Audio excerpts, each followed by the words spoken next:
Missed an episode of your favorite podcast? Choose from over a decade of content in our archives, not just the latest episode. All free at GCNlive.com.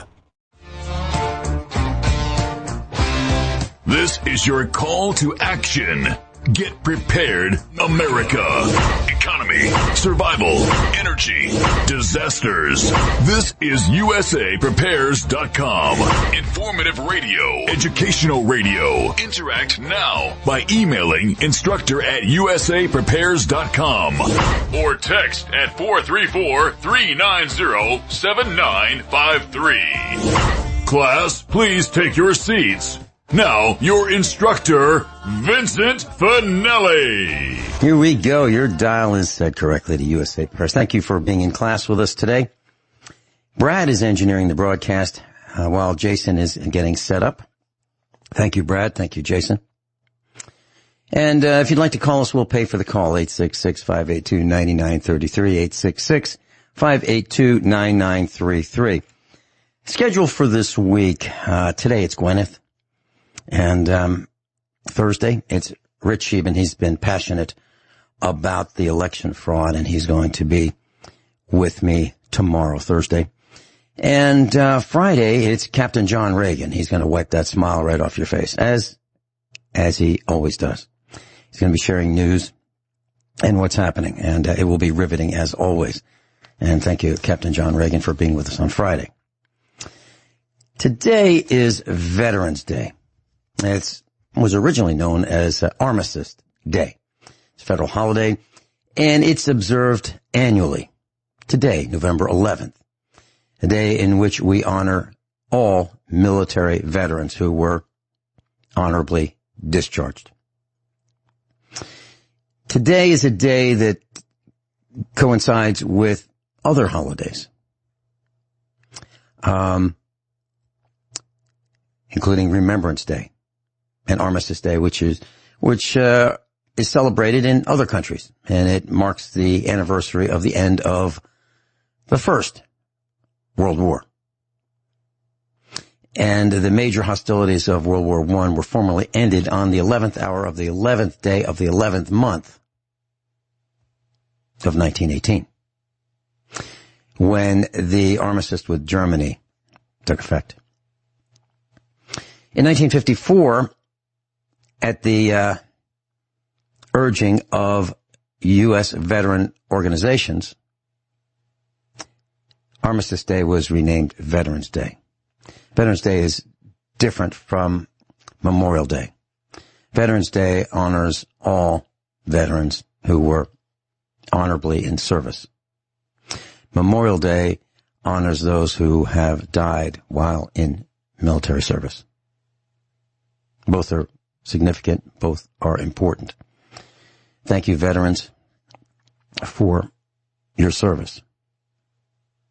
My grandfather was in World War I. He was gassed. It was terrible. Chlorine gas, mustard gas. What an awful, awful, horrific conflict. Not to diminish that of World War II. World War II was just as horrible, just as awful. And I don't think anyone whom I have met who was in either one of those conflicts, wars, World War I or World War II, came back the same. Even if they weren't physically mutilated, injured, shot, cut up, partially dismembered, they came back with scars in their minds of how horrible this was. I know a man who was shell-shocked. And you know that I have assigned Combat, C-O-M-B-A-T, exclamation point, the 1960s television series as homework, assigned homework. I haven't delineated all the reasons why I have assigned it, but for those of you who have watched it, you will find it riveting, fascinating, horrifying. You will see some good in people and you will see some bad in people. One of the reasons why I've assigned it as homework is that's where we're headed. You will see the cowards. You will see those who have stood up in the face of oppression and have done the right thing. You'll see both sides. And you will certainly recognize the difference. And then you will see cowards who have turned around and become honorable. You will see strafing. You will see gunshots. You will see machine gun shots. You will see cannon fire. You will see half-tracks, tanks. And for those who have been involved in that, World War I and World War II, they're really scarred. I was related through marriage to an uncle. He was a combat photographer. He was standing between two tanks, and they discharged. This was during Korea, the Korean conflict or the Korean War. He was just standing, between the cannons. And when they went off, the concussion was so great, it knocked him down, knocked him out, and his ears were ringing for the rest of his life. And he just died a couple of years ago. We're talking about from the 1950s through the teens, the 20 teens. His ears were still ringing. So please don't forget the sacrifices that people have made when they have joined the military. My father was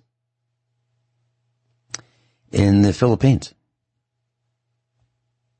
and he was part of the Liberation Force in the Philippines.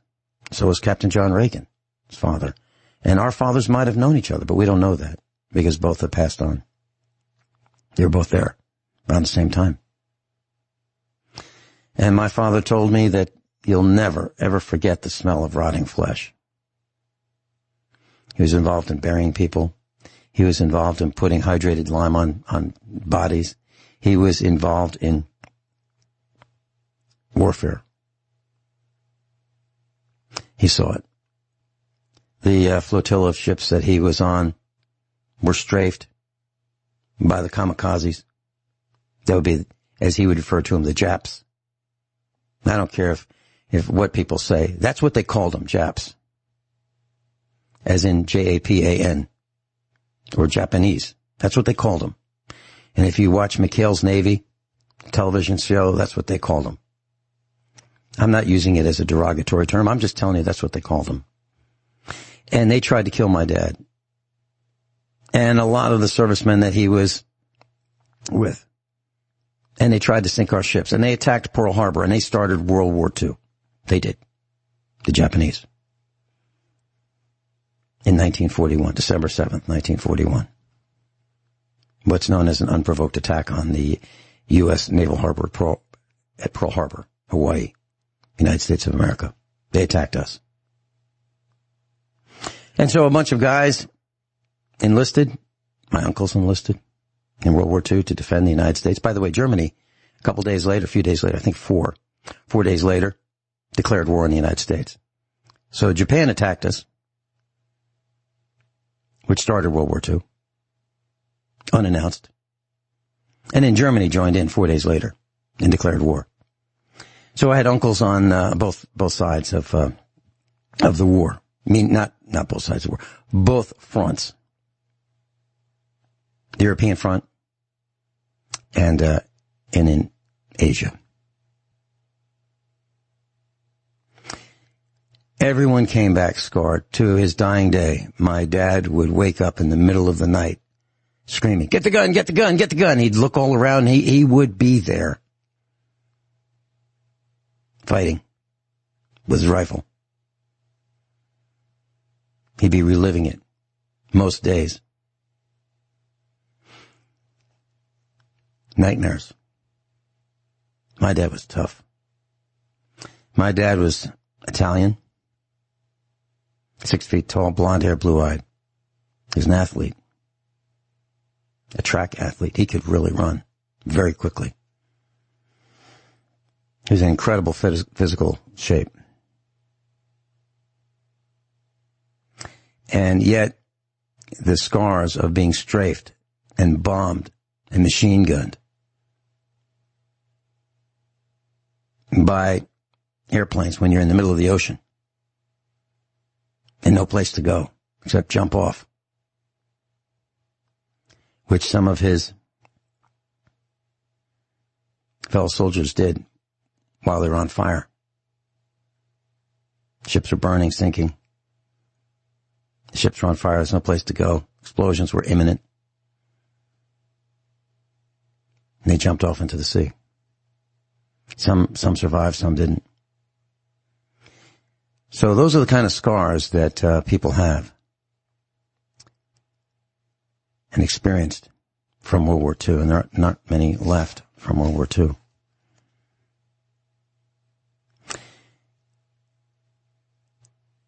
Today's class is on a topic that I find quite interesting. Interesting because I received an email from Kathy. She's going to be on with us next Friday. And the theme is, she didn't use exactly these words. But what do you do when there's no one to call? How do you fix things? How do you fix things? How does a domestic engineer fix things around the house? How do you prevent more damage from occurring? How do you do that? That's what she's going to teach us next Friday. Bert, next Friday, hour number 2, is going to interview me about preparedness. At least that's what's scheduled right now. Guineith called this morning, and her theme for today is, what do you do when there's no one to call? Now, we're not talking philosophically. Oh, let's prevent a meltdown. That's not what we're talking about. What actually do you do when there's no one to call? What kind of things can go wrong? Guineith is going to share with us her last 10 days of when it went wrong and there's no one to call. Communications, electricity, pretty much a lot of things go wrong simultaneously. What do you do? Guineith Isaacs is with us live in Australia. She lives on a farm around 20 acres in the middle of nowhere. Welcome, Guineith.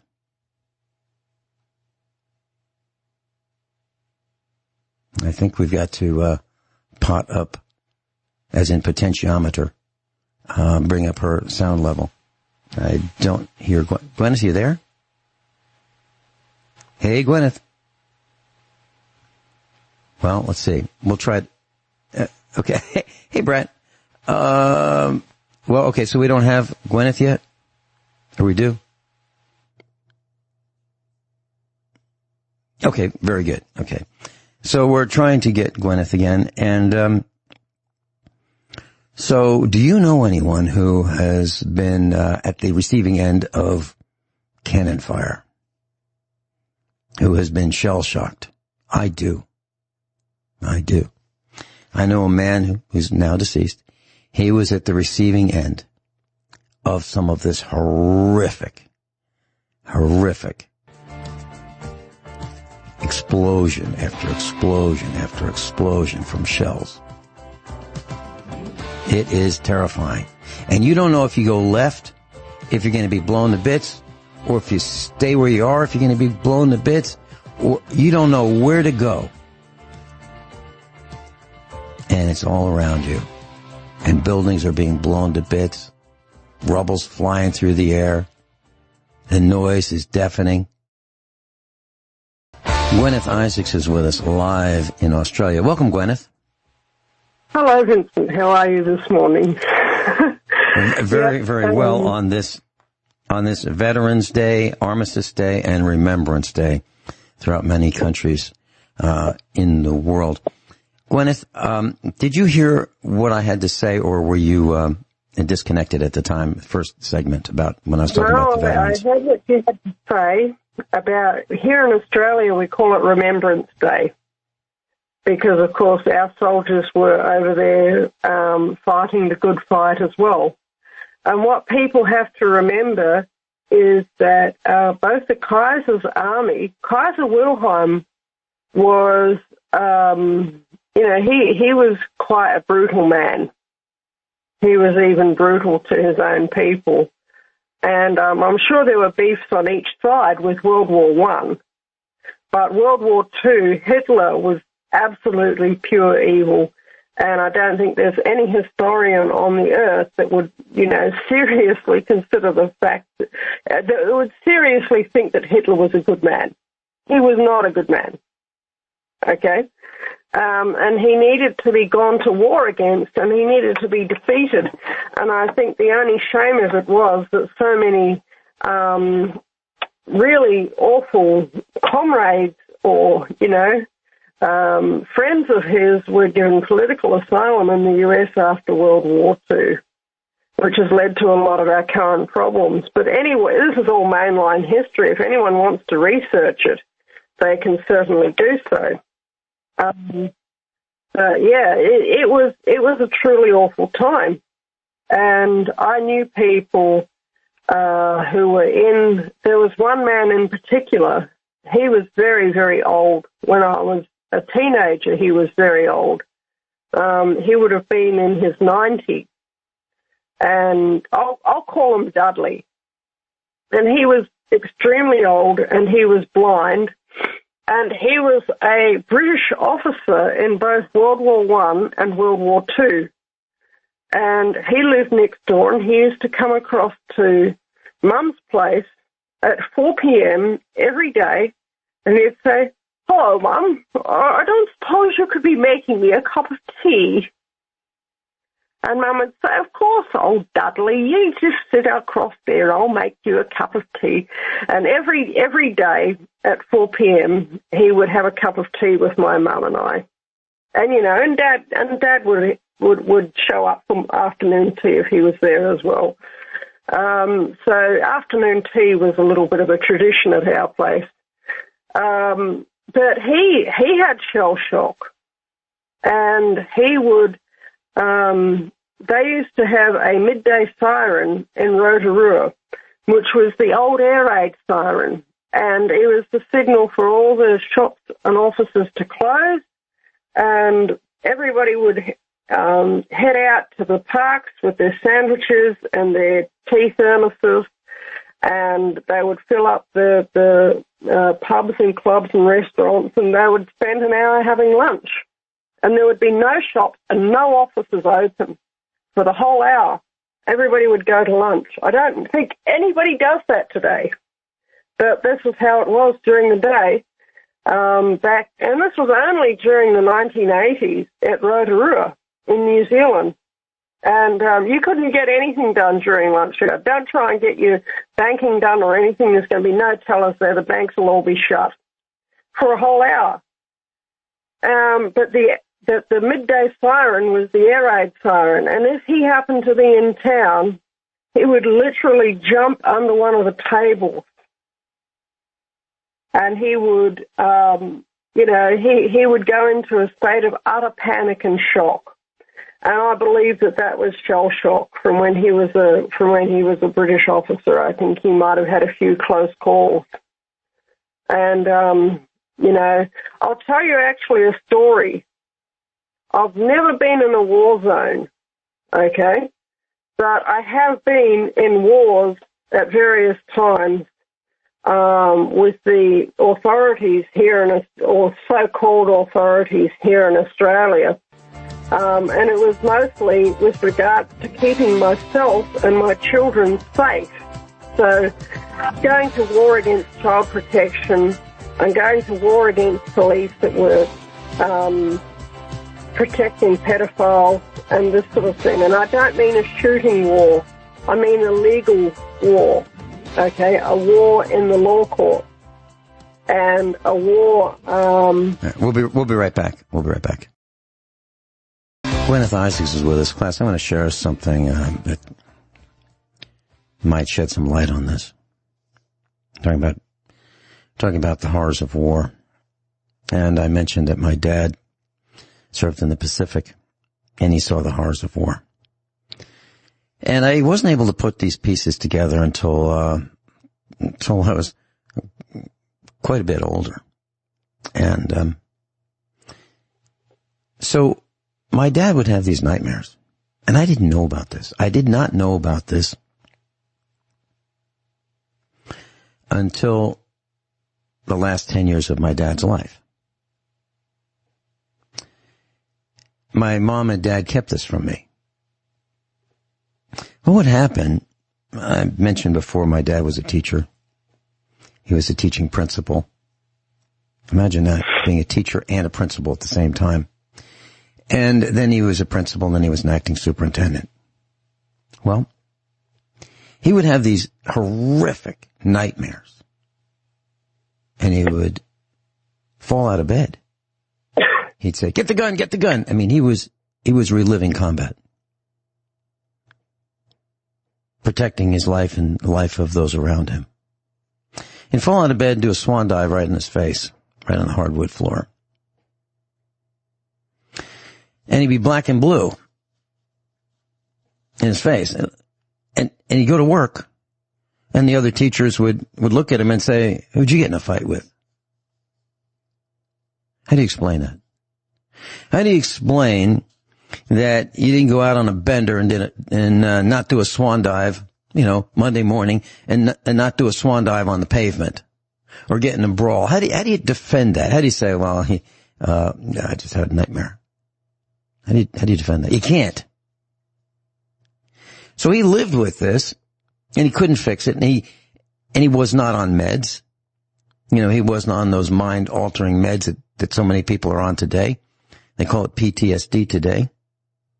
He just toughed it out, like everyone else did. And I didn't know this until I saw it firsthand in the last 10 years or so of his life, when I moved my dad and mom in with us so we could take care of them. And I heard it one night. And my mom said it's been like that since World War II. I'm talking about the 50s, 60s, 70s, 80s, 90s, 2000s. So when you think about veterans who have actually been there, please keep in mind that maybe they've gone through some horrors that are just unimaginable, unthinkable, at the hands of a few crazy, deranged, sick leaders.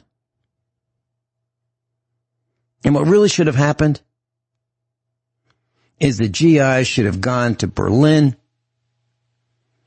or the Wehrmacht or the SS, and they tried, and just taken out that guy and the Emperor of Japan. Should have taken him out. It would stop the whole thing. And the millions who lost their homes, their children, their aunts, uncles, grandparents, mothers, fathers, wouldn't have had to.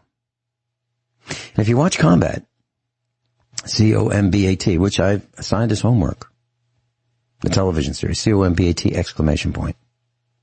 You will see some of these horrors, and they are just awful.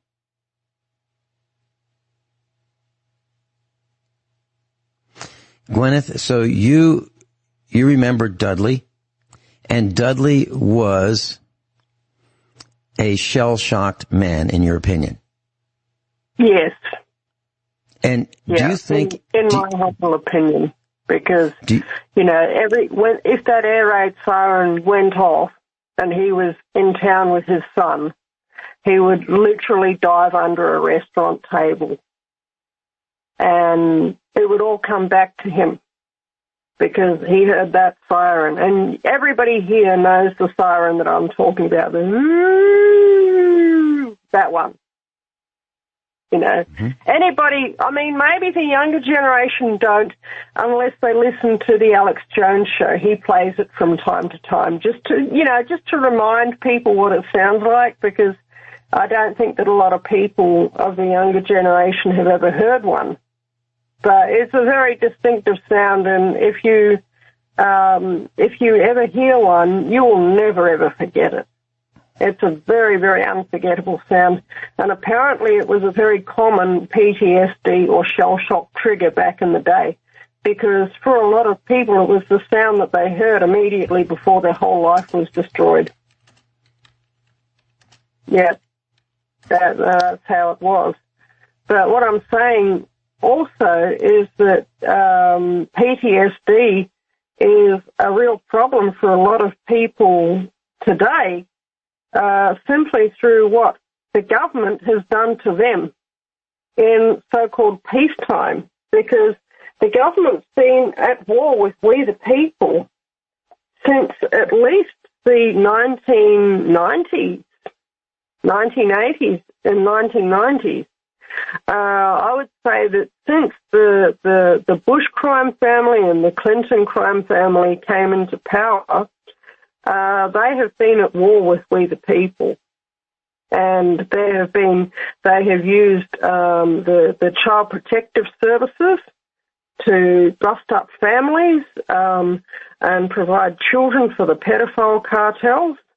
And they have used the drug, so-called war on drugs, to, incriminate a whole lot of people and put them in jail for life for the fact is that they had a little bit of some herb in their pocket, whether you agree with them carrying that around with them or not.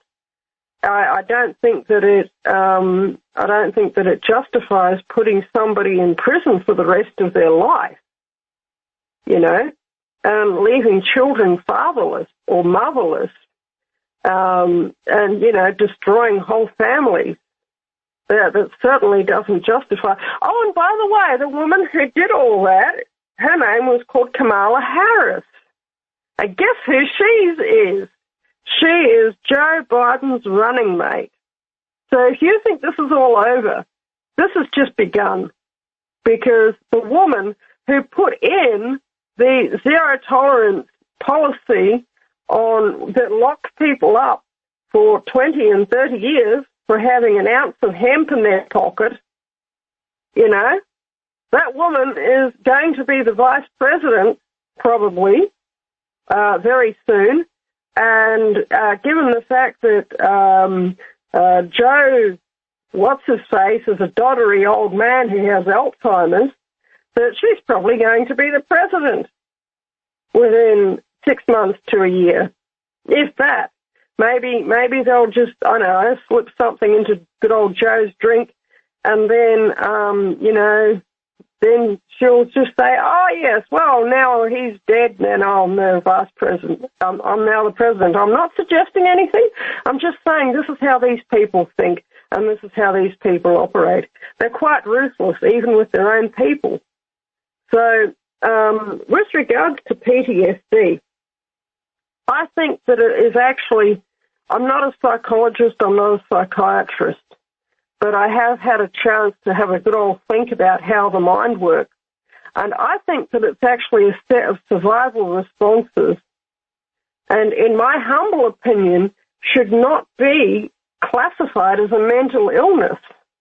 Because it's like this. If you have a set of life-threatening circumstances, okay, and then you have a reaction that saves your life in that set of life-threatening circumstances, so that at the end of the day you're still living and breathing, then a part of your brain called the brainstem or the reptilian mind is going to remember that set of responses. And when it gets the same sort of triggers, even subconscious triggers that you may not even be consciously aware of, it's going to spit out the same responses that saved your life last time. So what it is, I believe that it should not be classified as a mental illness. I believe that it should be seen as a set of wiring in the brain that is there for the purposes of survival. And that in our prehistoric past, it was quite useful.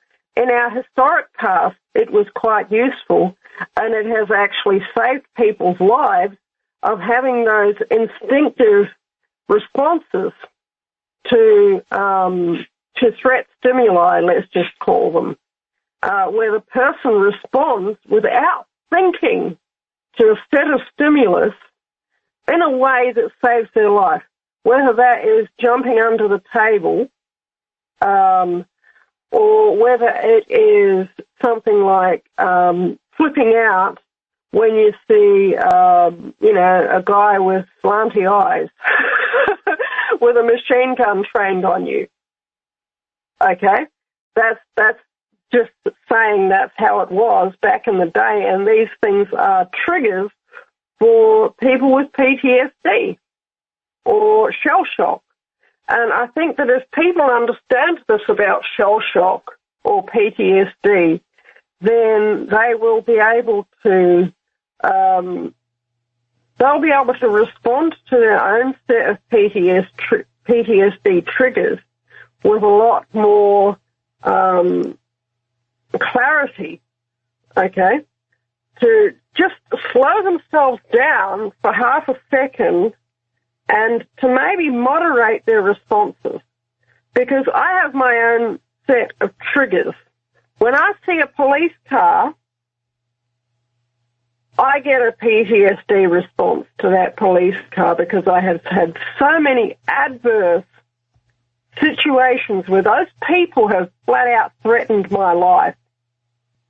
And I get a certain set of responses, but over the years I have learned to put a set of reins on those responses. The response does not go away. And I'm not going to say what the response is on air, but the response does not go away, but I can control it.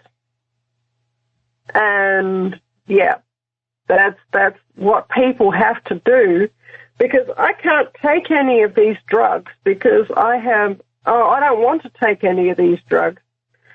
But I can't because I have a liver problem, which is non-alcoholic fatty liver disorder, which probably relates to, a past life birthmark or scar that I have.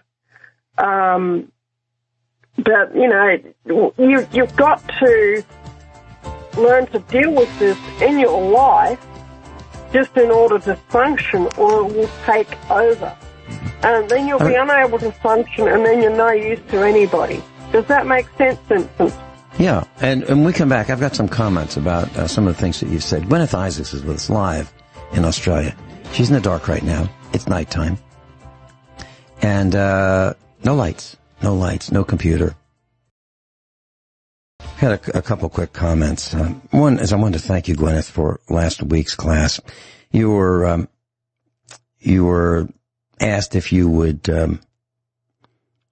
take the broadcast solo with no notice. And you went live. And what I wanted to demonstrate to our class was the ability that our instructors have to do that kind of a thing without notice. Jump into a situation and take command. And you did it, and Rich Sheben did it, and Kathy did it. And you were all absolutely fantastic at it. And I wanted to say thank you very much for that. It was beyond impressive. And as a teacher, even though all y'all are adults, it is just so heartwarming to see when someone you work with rises to that kind of an occasion, because we're going down the drain. And you were able to demonstrate what it's like to be there and run solo with a broadcast. Now, I don't believe that you were educated as a broadcaster. I wasn't. Dr. Shealy wasn't. Captain John Reagan wasn't. Rich Sheben wasn't. We weren't. And Kathy wasn't. We're just people who just rose to the occasion. And I remember that, 20 years ago, the thought of calling into a broadcast to ask a question of the host or the guest was quite intimidating. I didn't want to do it, and I didn't do it. But yet, here you were. You took the broadcast. You were in the dark, no computer, nothing to fall back on, literally in the dark, no lights, because your solar system was out of electricity in the middle of the night, and you did it. And I just want to say thank you. That's one thing. I wanted to let the class know what you're talking about with that air raid siren. I'm going to play a little bit of this. Now, please, this is not real. Well, it's a real air raid siren, but this is not a situation where we are being attacked. This is just so you can hear what that sound. Emergency. Yeah, this is what it sounds like. This is the sound that I, as a child, heard through the air. I'm not talking about over the radio. I'm just talking about outside. There were civil defense sirens, these horns, and they were mounted on tall power poles. And they would test them every once in a while. But before they tested them, back in the 1940s in England and in Europe, these things were the real deal. Now, this is just so you know what it sounds like.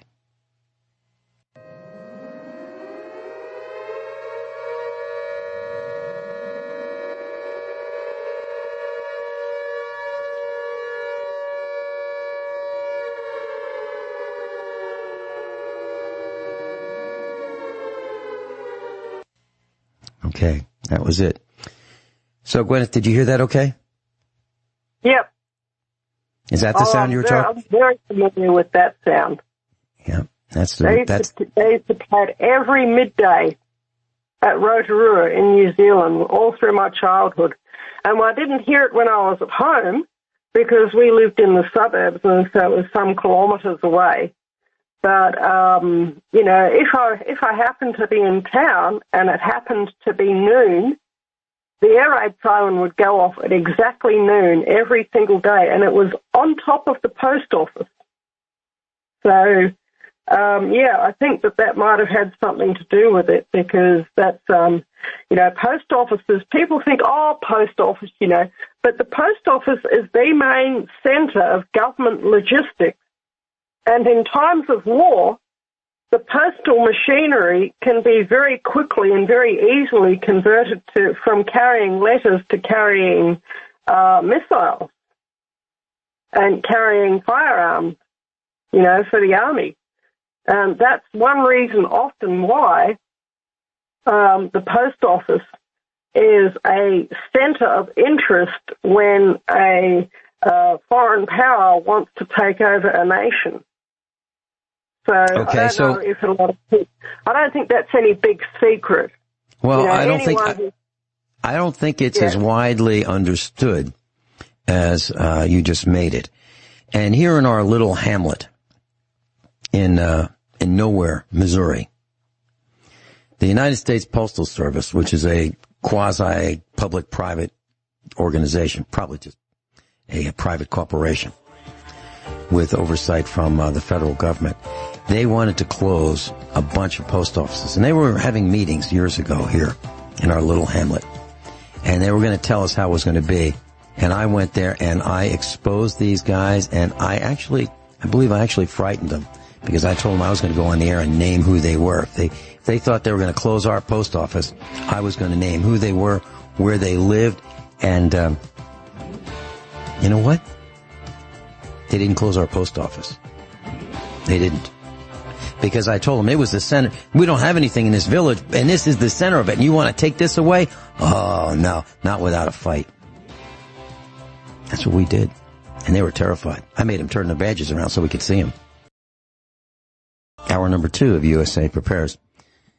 I just received an email from one of our instructors who will remain nameless because of the content of this email. But I'm going to tell you about it. And there are 2 smiling faces side by side facing the camera. One of them is Elizabeth Warren. And the other smiling face is Kamala Harris. And the caption reads, 2 Indians walk into a bar. Lying dog and spread eagle. Enough said. I think it's hysterical. Okay, so David in Illinois called in 2 days ago, and he mentioned a trucker strike. Well, we just received information from one of our class on the East Coast who works with a person who is a high-ranking person within one of those big box stores, which will remain nameless. It looks like the trucker strike is being noticed here on Veterans Day in the United States. And it looks like stores are paying attention to the action of these independent truckers, the guys who haul and the gals who haul the goods to the stores. It's being noticed. Now, the strikers or the action, the truckers who are causing this action do not want a ban on fracking. Now, I have a problem with that. I think fracking should be banned. I mean, that's driving liquid waste into the ground and using it to hydraulically force cracks in the earth to allow oil to seep into cavities so that oil can be pumped out. I think it's beyond stupid. Why would anybody want to damage the fresh water supply that's taken millions of years to be filtered through the ground? Why would we want to do that? Well, through the greed of the oil company and stupid people who drive and don't realize how precious oil is and plastic is. It's precious. Well, fracking is something that contaminates and can easily contaminate the water supply, which is beyond stupid. So I don't support that at all. Actually, I'm against fracking at the highest level. However, I do support what the other part of this movement that these independent truckers are trying to convey, and is that they are sick of these politicians telling us what to do. Double standards. I am absolutely on board with that, and I support the truckers for it. So I just want to let you know that is my opinion. Guineith, we were going to talk about no one to call. What do you do when there's no one to call? And you've been there in the last week or two. Yep. That's right. Because there's no one to call to help you fix your Nickle-Iron battery. Nobody does it. So you've got to work it out yourself, and you've got to ultimately pray to God. And I've got a really, really amazing story with relation to that. Now, here at the farm, I keep a stock of KOH crystal on hand. That's one of the things that's in my storage. So if I ever need KOH crystal, I've got a bunch of them. And you might wonder why that's necessary. Believe me, you know that it's necessary. If you have a nickel-iron battery, KOH, or potassium hydroxide, is the electrolyte.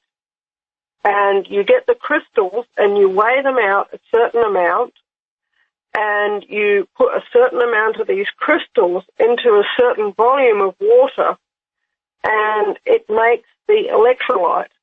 And that is a very involved and quite actually dangerous process. And you have to have a full hazmat kit. At least you have to try and make one up for yourself. So otherwise, there is a real danger and possibility of you getting a serious chemical burn. So, and you have to have at least a P2 or P3 mask, and you have to have goggles, and you have to have chemical resistant gloves, and you have to have your boots taped up, your gloves taped up, because if one of these little crystals gets in your sleeve or gets down your boots, it is going to react with the moisture on your skin and create a serious chemical burn. And I'm talking about a 3rd degree burn. And but anyway, I made up some KOH to replace the electrolyte on 2 of the cells, because I did some tests with a multimeter and I discerned that these cells were gone. And my particular nickel-iron battery is not a brand new off-the-shelf whiz-bang nickel-iron battery. It's a nickel-iron battery that was made redundant from a cell phone tower back in the day, and somehow ended up on the market, was sold to somebody, and then I bought it off of this person, okay, and so because they have a maintenance schedule, so they have to replace. They have nickel-iron batteries on cell phone towers in the outback here in Australia, but they have to replace them every 8 years. And so then the nickel-iron batteries that came off of those cell phone towers, they get put into a recycling program, which means that they get, that Telstra has to apparently make money off of them, so they put them onto some sort of market where they get sold to people. And this was the history of this particular battery. But I didn't buy it directly off Telstra. I bought it off somebody who bought it off Telstra back in the day. Anyway, it's not a new battery. And now and again, one of the cells goes, and I had to replace the electrolyte on 2 of the cells. And with a nickel-iron battery, usually if there's a problem with a nickel-iron battery, all that you need to do is drain the old electrolyte out of the cell, and give it a rinse out with distilled or demineralized water, and give it a thorough swishing around and get all the crud out of the bottom of the cell, and then put that in with the waste potassium hydroxide as well. And then you make up your new electrolyte, and then you refill the cell. And then you put it back in its place in the lineup, and then you reattach everything, and then you wait a day or two, and generally it will charge up and come back online. Well, that didn't happen this time. They decided that they were going to flip their polarity, which is something that they do from time to time. And I was going in there, checking it. And what will happen eventually is that it will eventually come back to its proper polarity, but it can be a prolonged process. And you can't do anything about it except sit and wait for it to happen. And you'll sit there with your multimeter going out, checking it every hour or two during the day, and seeing the absolute tiny trickle of voltage into the battery when it first begins to charge, especially when it's on a reversed polarity. And you'll be able to tell that because when you put the red wire from the multimeter onto the red terminal and the black onto the black or blue terminal, then it comes up with a negative reading on the multimeter, and you go, oh no, here we go. Because then your battery does not charge, and it shows up as having a fault on the solar charger. So I went and I undid the wiring on the charge controller, and I put all the wiring back together on the charge controller, and it finally recognized that what happened. This is the prolonged process that I've been going through for about the last 10 days. And yesterday what I did was I sat in the battery shed, because we have a mud brick shed that houses the batteries. I was sitting in the battery shed, and I put my hands on the battery, and I said, Lord God, Father, in Jesus' name, I pray that you just somehow fix this battery. I have had enough. I'm so fed up with this, Lord.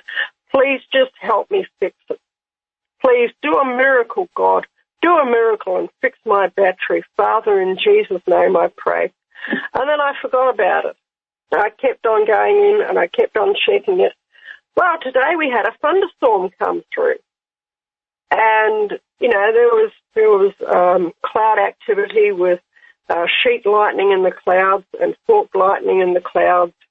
And I went outside to have a walk in the garden, and I was, just sort of sitting around in the garden, and some forked lightning struck directly above my head from one part of the cloud to the other, and it went bang, just like that. And it was so close that there was no sound gap between the lightning and the thunder. And it was probably only about 300 feet. I thought it was 300 meters, but I'm thinking no, it was closer than that. It was really, really close. And if it had struck downwards instead of from cloud to cloud, I would have been certainly killed by it.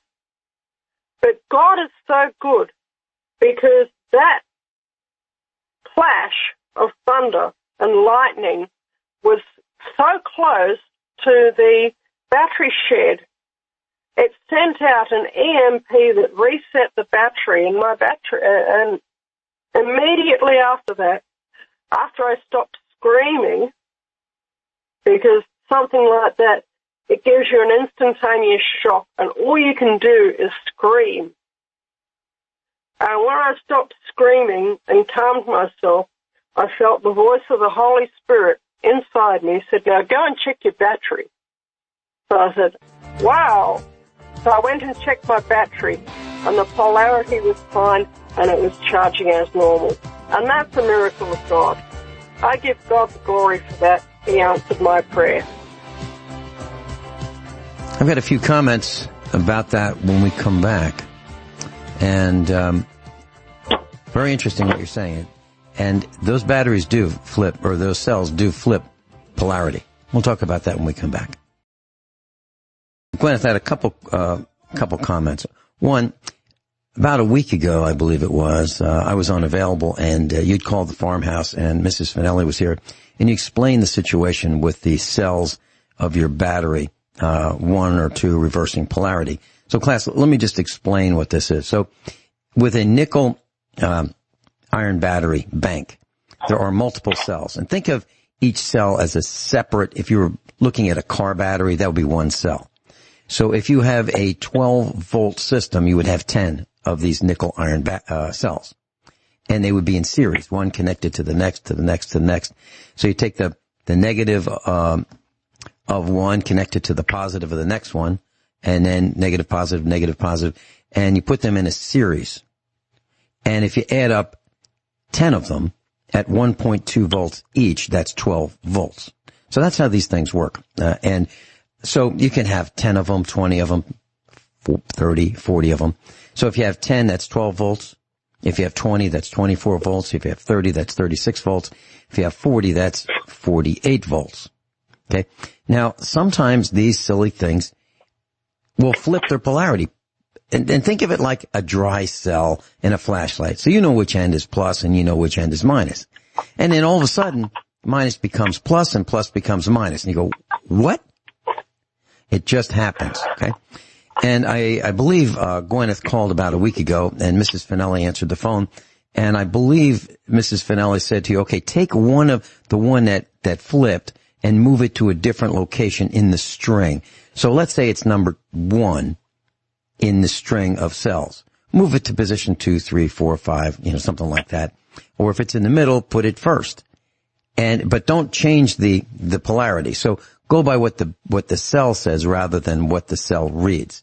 So if there's a red, that's supposed to be plus, and black, that's supposed to be minus. Don't flip it around just because the battery thinks it's reversed. Put it back the way it was supposed to be, and it will probably straighten out. Did you get that message from Mrs. Finelli? Yes, I did. And incidentally, okay. I did try flipping it. It didn't work. Okay. It doesn't work. Okay. So if you've got a nickel-iron battery, don't even try it. It just doesn't work. It just confuses the battery even more. No, just not flipping it from plus to minus. I know. Just move it to a different location. I know. Okay. That works. That works. It works for us. I moved it absolutely it works for us. To a different location, and that it helped somewhat, but it was still just really trickle charging.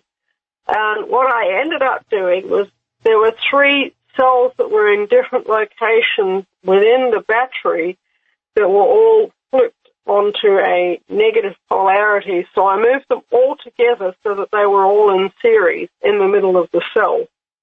And so I said, well, then I'm just going to have one set of polarity possibly to flip back to normal instead of 3 sets. But that didn't quite work out either because they decided that they were going to flip backwards and forwards anyway of their own free will. Okay. So it helped somewhat to move them around, but they were still just really, really, really low voltage and just absolutely trickle charging, like millivolts at a time charging. And my son was saying, Mum, this is just no good. This is an awful battery. Why don't you just get a lead-acid battery? And I explained to him that lead-acid batteries only last 3 years at the most, if you're lucky. But this battery will still be going in 100 years' time. If the plastic it doesn't look like it at the moment. If the plastic case holds up, yes. So here's the thought on it. You have to make a new case. Yeah. But the machine inside, what I call the machine, okay, if the plastic case breaks, you need to make or obtain a new case, okay? And then you put the machine, that is the plate, into the new tape. And then you put the KOH into the new case. And you can make one as they used to with wood, lacquered wood or, bitumized wood. That means, wood with tar or bitumen painted on the inside of it. That was how they used to make them back in the day. Yeah, and by 2 minutes. Those cases are still around after 100 years. All right, we'll be right back. Guineith Isaacs is with us live in Australia, and I just have a couple comments about these flipping polarity cells of her battery bank for her solar system. Guineith, here's a thought. Now, if you have 3 cells out of a total of 10, and I believe that's what you have, 10 cells for 20. 12 volts. Oh, you have 20. 20. Okay, this is even better. Okay, so if you put 3 together, it's really difficult to drive that voltage through one after the next, the 3 that are bad. So you have a 24-volt system. Okay, so if you were to move one cell to the front, meaning make it the minus in the string, another cell that is flipped to the back, make it the plus, and put one in the middle, that would probably be your best bet. Now, another thing you could do is take one of those cells out of the string, completely out, so you have 19. Now, by doing so, you'll be applying a greater voltage to that cell, to each cell, about 1/20th more voltage, which might force it to recognize its proper polarity a little quicker. So those are 2 strategies that I believe will work. And that's the kind of thing that we do here. So you take one cell out, you have 19, but it's expecting a little over 1.2 volts of charge per cell, and it will work, it'll force the cells to work a little harder. Now, you don't want to do that permanently. You want to do that until the cells recognize their proper polarity. Next thing, was the multimeter that you used, was it red in color? No. Okay. No. I was wondering if it was the one that, okay, I was wondering if the one that I sent you about a year ago survived. I don't quite know what happened to it. Okay, all right. Our house, sometimes things just go missing in our house. Okay. Yeah, so it is around here somewhere, but my son had a multimeter. Mm-hmm. And that was a yellow one. I'm sure that it's in a cupboard somewhere. Okay. My son had a multimeter. All right. Yeah. I wanted to mention one other thing. So when we were computer jockeys in the corrupt Commonwealth of Virginia on the East Coast, we had a customer who had a network, and I built the network, and they wanted to have one of their buildings on their farm, which was remote from their house, they wanted to have some of their computers. So they wanted their home computers connected to their office computers in two separate buildings, maybe 200 cable feet apart. So I provided them with some cable. They put it in a garden hose to protect it from some of the elements, ran it across the lawn from one building to the next. That was not what I recommended, but I recommended they put it in conduit and put it in the ground. But anyway, it was lying on top of the ground. There was a storm, and they had some power lines across the road from them. Let's say 300, 400, 500 feet from their house. And massive lightning struck the power towers and went into the ground. It traveled across the ground, hopped onto this network cable that was on the lawn, and blew both ends of the network. Okay? So the computers that were connected to this network cable were blown. And from the lightning strike, and the dog that was in the backyard was killed by it. So these lightning strikes that can be so strong when they're close, they can kill animals that are outside when they have their feet on the ground. People. Yes. It doesn't have to strike you in the head. Yeah. It doesn't have to strike you in the head. It can strike nearby and travel up from the ground. And it's instantaneous because electricity travels at 186,000 miles per second. That's the speed at which electricity travels. So I wanted to mention a couple of those things. And one just side note, class, and if you're wondering, you have a negative and a positive battery terminal for direct current, whether it be in your car or a flashlight. If you're wondering which way the electricity travels, it travels from the negative. It travels from the negative and it's looking for the positive. That's the way it goes. So it really doesn't, we think it goes from the positive. No. It goes from the negative to the positive. So it leaves the battery or cell from the negative side, traveling toward the positive side. So those are a couple of the quick comments that I wanted to mention. Oh, one other thing. During the news, I heard that Chinese factory outlet is going to test self-driving vehicle delivery, and they're going to use General Motors Cruise vehicles. Now, so they're going to do that in Scottsdale, Arizona. Now, what's my reaction to that? In case you were wondering, I'm against self-driving vehicles. I think it is crazy. Who is at fault when they crash into or run over people? Whose fault is it? Is it the software's fault? Is it the General Motors' fault if the vehicle happens to be a Cruise? Is it the company that said, okay, on your mark, get set, push the button, go? Is it them? Whose fault is it? Is it Walmart's fault? Well, I think it's incumbent upon all of you in Scottsdale, Arizona, to stop buying anything from Walmart now. Now. And because if you do so, they'll say, something went wrong. Something went wrong. I don't think these guys like this. I wonder if it has to do with these self-driving vehicles that no one's placing these orders. If you place an order with Walmart in Scottsdale, Arizona, and they have launched this self-driving automobile delivery program, if you buy anything from them, you are supporting this concept and this rollout. And if you do it in Scottsdale, Arizona, it's going to spread like wildfire across the United States of America and then the rest of the world. And it will be your fault. It'll be your fault. And if you don't stop it now, once it gets rolled out, it won't be able to be stopped. Kind of like what happened in World War II.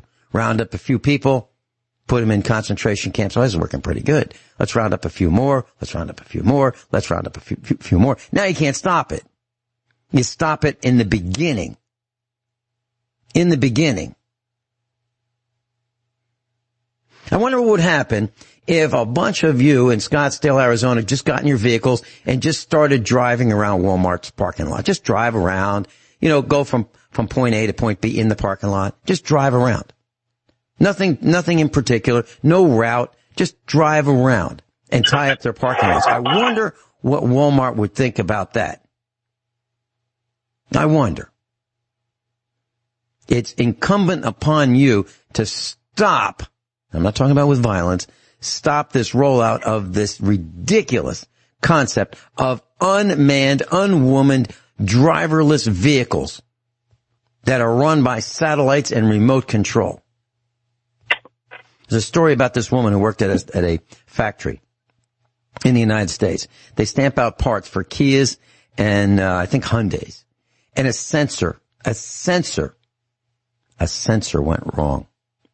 And she got killed because a sensor went wrong and the robot went nuts and killed her in the factory. And they go, we are committed to the safety of our employees. Our employees are our highest and best asset. Really? Asset? It's not true. That's what they're considered, assets. So this woman was killed, a young, pretty gal killed because a sensor went wrong. Do you think there are any sensors involved in these remote vehicles? Do you think so? Probably thousands of them. Thousands of sensors. Do you think one could go bad? Like the one that's looking forward? Do you think that could go bad? How about the one that says accelerate? Do you think that one could go bad? How about the one that says put on the brakes right now? Do you think that one could go bad? This is crazy. This has got to stop. And those lawmakers, these rule makers, that's what they are, they're rule makers. They don't know what to do. Well, I'll tell you what to do. Stop it. Stop it. You greedy, parasitic morons, you got to stop this. Or what's left? Well, I guess that will be people stopping you, coming to your house saying, I just came by to say hi. And by the way, I'm not too pleased with some of these things that you voted for, when you sold us out. Those 11 times. Okay. Back to you, Guineith. We're talking about no one to call. No one to call. There's no one to call. And ultimately, how it ended up with me was I prayed. That's a good solution, because if you call out to the living God, the Lord Jesus Christ, with all your heart, He will answer, and He will answer in a most unexpected way. I was not expecting, and that is a pure miracle. And I was saying to my son later on, I was saying we actually got a number of miracles here. Not only did the electromagnetic pulse from that lightning go through and fix all the polarity problems on my Nickle-Iron battery, but it did so without killing me and without destroying any of the circuitry in the whole house. All the computers, all the charge controllers, everything was fine. Now that is a miracle. That is an absolute miracle, because normally that's not how it goes down with a lightning strike. Normally, and especially this one was directly over my head. And it was, I would say, between 100 and 300 meters away, which is really, really, really uncomfortably close. And it was in the clouds, and I saw the lightning go from one cloud in a fork to the other cloud, and instantaneously, bang, I heard the sound. And that means that it's really, really uncomfortably close. If that ever happens, you should count yourself blessed of God if you ever survive that. But it fixed the polarity problems with my Nickle-Iron battery, and then the sun came out, and the sun started to shine, and the whole thing charged up, and the cells that were problematic went from being trickling charging with millivolts at a time to within 10 minutes they were holding in excess of 1.4 volts each. So, and now they are holding 1.45, 1.48, 1.42, 1.43 volts, which sounds is perfect. Normal. That sounds perfect. Absolutely perfect. And the other one the amazing thing is that even the other cells are now holding more voltage than they were before.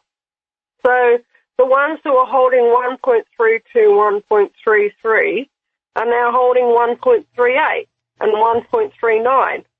Mm-hmm. The ones that were holding 1.26 are now holding 1.33 and 1.34. All right. So they're going into holding. It's a miracle. I have to say that is a miracle of God. More lightning. We'll be right back with Guineith Isaacs, and I see Robert in Kansas is on the line, and Robert, you're going to be on next. I just have a couple quick comments about lightning. It'll be really fast. So when you hear lightning, sound travels at around at sea level at around 1,100 feet per second. So if you hear lightning, if you hear the thunder from a lightning strike, and the thunder is about a second after the lightning, that means that that lightning strike was about 1,100 feet away. If you can count 1,001, 1,002, all the way to 1,005, that's about 5 seconds. That means that that lightning strike is about a mile away. So 1,100 feet per second is the speed at which sound travels. And you can determine how far away that lightning strike is by counting the number of seconds between the flash and the boom. Robert in Kansas, thank you for calling. I'm sorry we didn't get you on last week. I'm so glad you called before the end of the broadcast. Guineith, Vincent, happy Veterans Day. Greater love hath no man than this, that a man lay down his life for his friends. I was stationed in Baghdad at a place called Camp Loyalty, and we took, over the course of a year, we had 300 days of incoming artillery, and you get real used to it.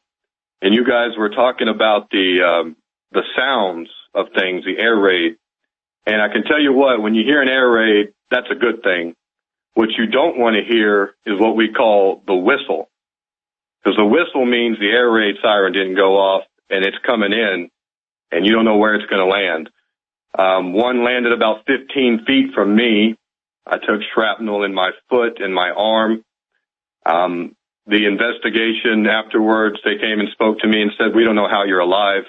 You are, like Guineith said, you're blessed by God. We don't understand this. So, it is an experience, and you notice, after people get used to it, it's kind of like we become complacent in a way, right? You just kind of like, oh, they're firing again. But then when we had our replacements come in, right, for the new troops, they were so, they were out of their minds when it happened, right? They were freaking out, and we were kind of just, we didn't laugh at them, but it was, you do get used to it. But yeah, it's a unique thing, and it feels a lot better when we're sending them out. I tell you what, when we send our big guns out back at them, that's the good artillery, right? And we fire back. So, yeah, it's an experience. And, for me, Vincent, you were talking about post-traumatic stress and stuff. Really, for me personally, what has affected me, I would say, Vince, is that, you lose people that you get to know, right? You lose young men who are, the way I would say it is some of them are better than you, right? And they die, right then and there in front of you. And so that does affect, that's going to affect you, I think, if you developed a connection with those people. You know about their parents, they have a wife at home, a kid at home, stuff like that. So I would say that is a lasting effect. But, as far as the, being jumpy and stuff, I don't have that. I know veterans that do when, loud sounds and stuff, and that's certainly understandable. But for whatever reason, it's just, you get numb to it or something for me where I'm just no longer affected by that sort of thing. So, but yeah, that whistle, Vincent, that's the sound you don't want to hear. When you hear that whistle, like and you hear that thing and you know what it is after a while, right? And then you're just, where's it going to land, right? Is it going to hit the fuel truck? Is it going to hit, the cafe, right? The place where people eat, is it going to hit there and kill 20 people, or, is it going to land out in the field somewhere? So you just never really know. So. Robert, you I believe you heard what I had to say about Veterans Day and being shell-shocked. Do you have any disagreement with what I said? Oh, no, Vince. How could I I mean, in terms of your experience with your father, I mean, I'm sure he, I don't know. Being in that conflict is a lot different than the one that we were in. So, I can't imagine, how that would be. Same with Vietnam, right? Being in the jungle. You've had Mike Ma on. I can't imagine what that's like either. We're out in the desert, so. All right. Have you seen the television series that I've assigned as homework, Combat? Have you seen that? Oh, no, Vincent, I haven't. I did want to comment. There's some pretty hidden history in terms of the international bankers declaring war on Germany in 1933. They put them under economic blockade with their client states, and that was Germany threw out the banks, right? So their citizens were no longer taxed. Their land and labor were no longer taxed, and the bankers don't like that. They want enslavement. So that's really the catalyst for World War II. Okay, Robert, I have two quick comments. You're absolutely right. The bankers declared. I saw the headlines. I saw it last night. The headlines from a newspaper. The bankers declared war on Germany in the 1930s. No kidding. The bankers declared war on Germany. The merchants. I have to be careful how I say this because we'll get thrown off the air if I describe it a little more clearly than that. And the whistle.